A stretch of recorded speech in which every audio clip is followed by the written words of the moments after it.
अगर आपने अपना पीएफ का पहले फॉर्म भरा है और अब आप उस फॉर्म को कैंसिल करना चाहते हैं तो वीडियो को पूरा देखें, क्योंकि इसमें मैं आपको सारी जानकारी देने वाला हूं। दोस्तों, आपके YouTube पे मिल रहे सपोर्ट के लिए बहुत बहुत धन्यवाद। और अगर आप पहली बार मेरे वीडियो पे आए हैं तो मेरा नाम है सागर, मैं हूं एक लेबर लॉ कंसल्टेंट और मैं अपने काम के अनुभव से देता हूं आपके पीएफ, ईएसआई, बोनस और ग्रेच्युटी से जुड़े सवालों का जवाब। अगर आप नौकरी करते हैं तो यह YouTube चैनल आपके लिए बहुत काम का है, क्योंकि इस पे आपको 100% सही जानकारी मिलती है। और अगर आपको मुझसे अपना कोई सवाल पूछना हो तो मेरा व्हाट्सअप नंबर भी आपको इस चैनल पर मिलता है। आप चाहें तो कमेंट करके मुझसे सवाल पूछ सकते हैं, या आप चाहें तो मुझे व्हाट्सएप पे भी अपना सुझाव दे सकते हैं। दोस्तों, इस चैनल का मकसद ज़्यादा से ज़्यादा दोस्तों भाइयों तक सही जानकारी पहुंचाना है। तो आपको क्या करना है, आपको मुझे सपोर्ट करने के लिए मेरे चैनल को सब्सक्राइब करना है, वीडियो को लाइक करना है और मेरी वीडियोस को अपने ग्रुप में शेयर करना है। इससे मुझे कोई आमदनी नहीं होती, इससे मुझे सपोर्ट मिलता है, इससे मुझे हौसला मिलता है कि मैं आप लोगों के लिए और मेहनत करूं और अच्छी अच्छी वीडियोस बनाऊं। तो आशा करता हूं आप मेरे को ज़रूर सपोर्ट करेंगे। तो चलिए आज के टॉपिक पे चलते हैं। बैंक डिटेल गलत होने के ज़्यादातर केस में मैंने देखा है कि कर्मचारी के बैंक में जो नाम होता है वो उसके पीएफ के नाम से अलग हो रहा होता है। तो इसका सिंपल सा सॉल्यूशन ये है कि अगर आपका क्लेम फॉर्म अभी पेंडिंग पड़ा है तो आपको अपना आधार कार्ड और अपना पैन कार्ड लेके जाना है बैंक में, और बैंक वालों को कहना है कि आपके नाम की स्पेलिंग को अपडेट कर दिया जाए, ठीक कर दिया जाए। ऐसे में क्या होगा कि अगर क्लेम फॉर्म पास हो जाएगा तो वो आपके बैंक में सीधा पैसे आ जाएंगे।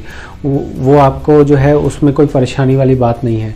यहाँ लोगों को लगता है कि यार जो हमने फॉर्म भरा है उसमें तो हमारा नाम गलत ही गया है ना, तो वो नहीं है, उसमें प्रॉब्लम नहीं होगी। आपका अकाउंट नंबर सही होना चाहिए, आईएफएससी कोड सही होना चाहिए। जो पीएफ में आपका नाम है, अगर एज इट इज़ नाम आपका बैंक अकाउंट में होगा तो आपके पैसे आ जाएंगे। ठीक है, मान लीजिए कि पीएफ में आपका नाम सुरेश पांडे है, ठीक है, और आपने बैंक में अपना देखा तो आपका नाम सुरेश था, तो आप क्या कीजिए, आप जाके अपना आधार कार्ड और पैन कार्ड में आपका सुरेश पांडे ही होगा तो ही आपका आधार कार्ड वहाँ चढ़ा है। तो आप क्या कीजिए, आप जाइए बैंक में और बैंक में अपना आधार कार्ड और पैन कार्ड दे आइए और वहाँ पे उनको ये कहिए कि सर मेरा केवाईसी अपडेट कर दीजिए, क्योंकि मेरे पीएफ में बैंक अकाउंट में पीएफ से पैसे आने वाले हैं। तो ये प्रोसेस है बैंक के थ्रू इसे ठीक कराने का।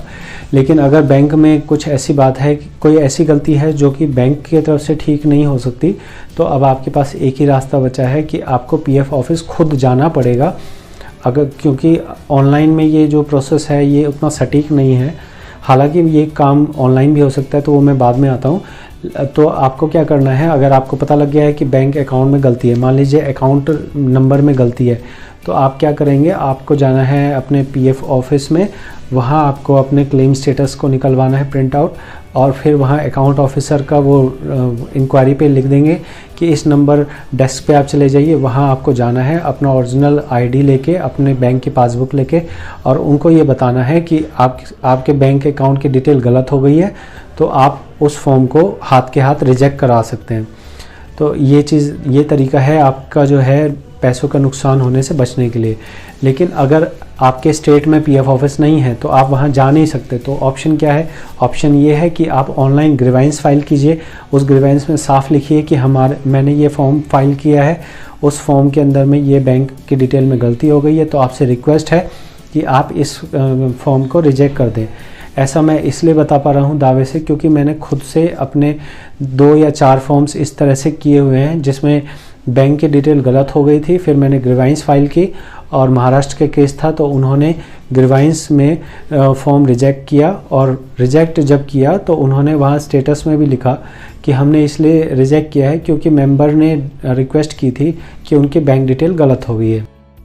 अब अगर आपके फॉर्म पास हो गया है और बैंक डिटेल अब आपको पता लगी है कि गलत है, तो इसमें 2 तरह का फॉर्म हो सकता है, या तो फुल सेटलमेंट का फॉर्म हो या पीएफ एडवांस का फॉर्म हो। दोनों ही तरह के फॉर्म में इस बात के लिए ना घबराएं कि आपके पैसे किसी और बैंक अकाउंट में चले जाएंगे। ये पैसे किसी और बैंक अकाउंट में नहीं जाते। जब आप तक ये पैसे नहीं पहुंचते हैं तो पीएफ ऑफिस में आपके नाम का चेक वापस आ जाता है। अब आपको करना ये है कि आपको सबसे पहले अपने बैंक की केवाईसी ठीक करनी है, उसके बाद जो सही हुआ बैंक है उसका चेक लेना है। उसके बाद आपको एक ASR फॉर्म भरना है। ये ASR फॉर्म भरने किस तरह से है, इसके लिए मैंने एक अलग वीडियो बना रखी है।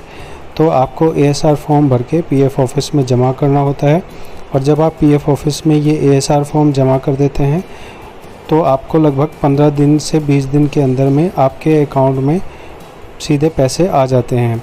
यहाँ 2 संभावनाएं होती हैं, या तो आपकी PF की पासबुक में ही पैसे वापस आ जाएं, या आपके सीधे बैंक खातों में पैसे आ जाएं।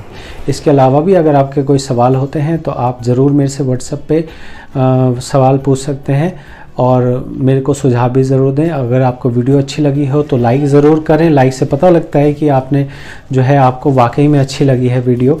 तो बहुत बहुत धन्यवाद।